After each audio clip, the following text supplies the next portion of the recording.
Hello, what's up everybody? My name is Mike Brown, aka ReviewKingMB, and I am here to review, you guessed it, Scream, the MTV TV series. Yes, I just got done watching the latest episode. It's season 2, episode 11, entitled Heavenly Creatures. And before I get started, I have to admit, because I've gone through, a whole season and a half of ranting and raving and shitting all over each and every one of these episodes. And look, some episodes have been bad to terrible to some, like, not being that bad, but having still bad shit in it. I will say that this very well might be the very first episode, at least in my opinion, that has been good. I actually enjoyed this episode, and I almost can't believe that I am saying this out loud, but it's true. I will admit it. I can't deny it. This episode was not bad. Let's talk about how it started, where you see Emma is asleep in her bed, and we cut to the killer, or at least somebody in the costume, outside her house trying to open the doors, walking past the windows and going all the way to the back door and trying to open that. Like, that was a little creepy.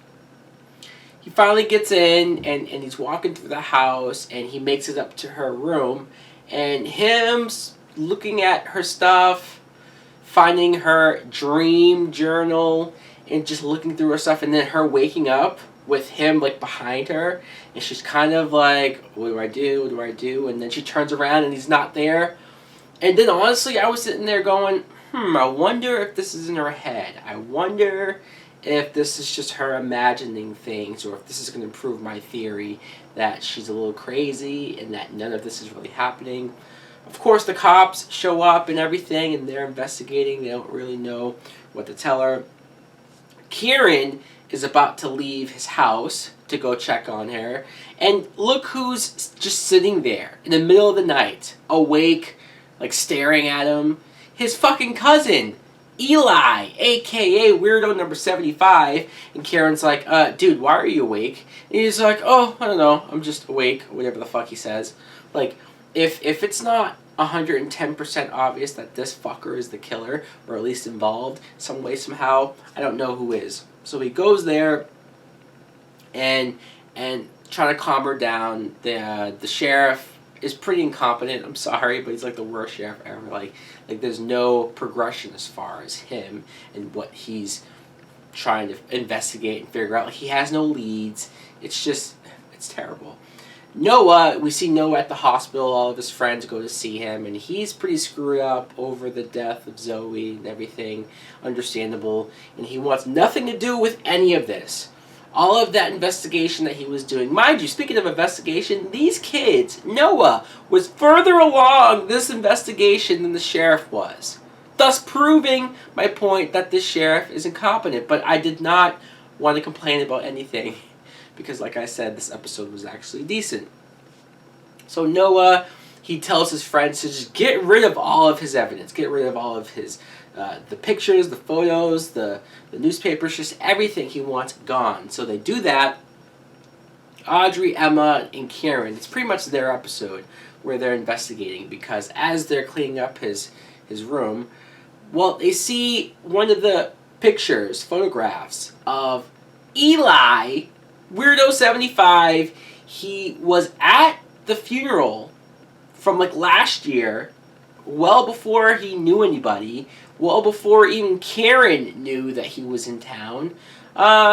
Suspicious? Much? Like I said, if he's not the killer, then honestly, fuck this show. But again, let's not complain.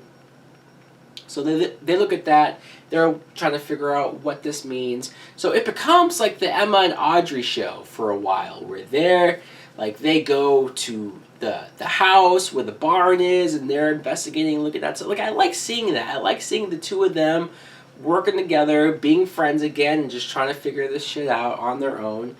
I enjoyed that. But before I get there, Brooke and Stavo, aka Weirdo number 2, I can't get behind them being a couple. Like, it's just, he's too weird. He's too creepy.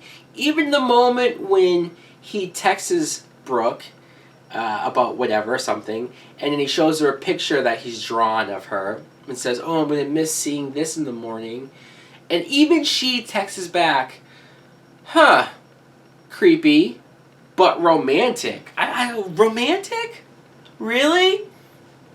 Maybe I don't know what girls want. Or you know what? This is supposed to be a high school girl. Maybe she is that naive and that dumb. Either way, she's stupid. But hey, you have her and her father.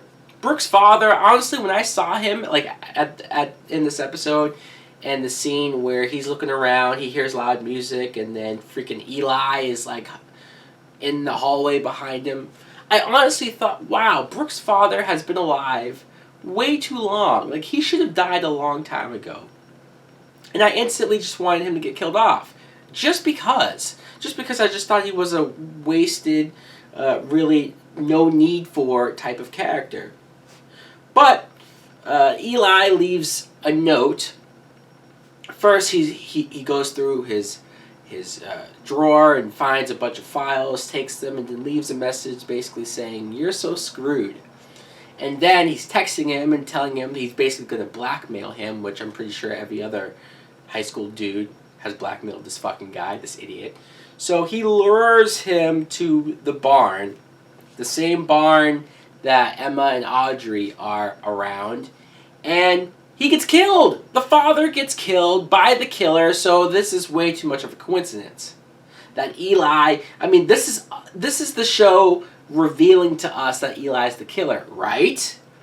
Right? It really can't be anything else. But we see the killer, full mask and everything. He uses like a pickaxe and stabs Brooke's father right in the chest, which was a pretty awesome death.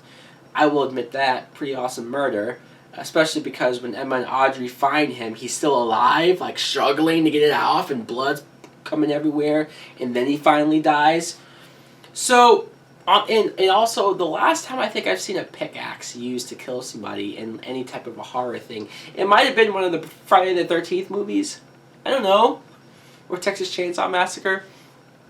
Still, it was cool. And then Emma and Audrey get arrested because the sheriff shows up and they see Emma and Audrey with bloody hands, and it's like, well, maybe you guys didn't do this, but holy fuck, I have to do something. I have to act like I'm at least somewhat competent and somewhat really looking like I know what I'm doing here. So they get arrested. And they have some pretty hard evidence against them. It's too bad the previews showed them the car crashing and them getting out of there, and they're on the run and all of this crazy stuff. I don't know how much that's going to work or how good that's going to be next week, but I'm not going to talk about that. I'm going to talk about this episode and how I enjoyed it. It surprised me in some moments. We got another death, back-to-back death scenes. Cool. How can I really complain about that?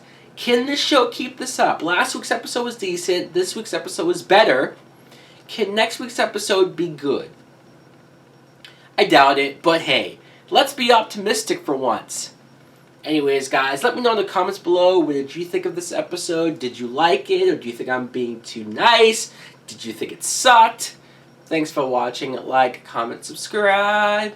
Later! Please won't you save my desires on fire? Sometimes you need a little peace at home on fire. So wired, come follow me and I can lose you. Come follow me and take a trip to the dark side, waiting for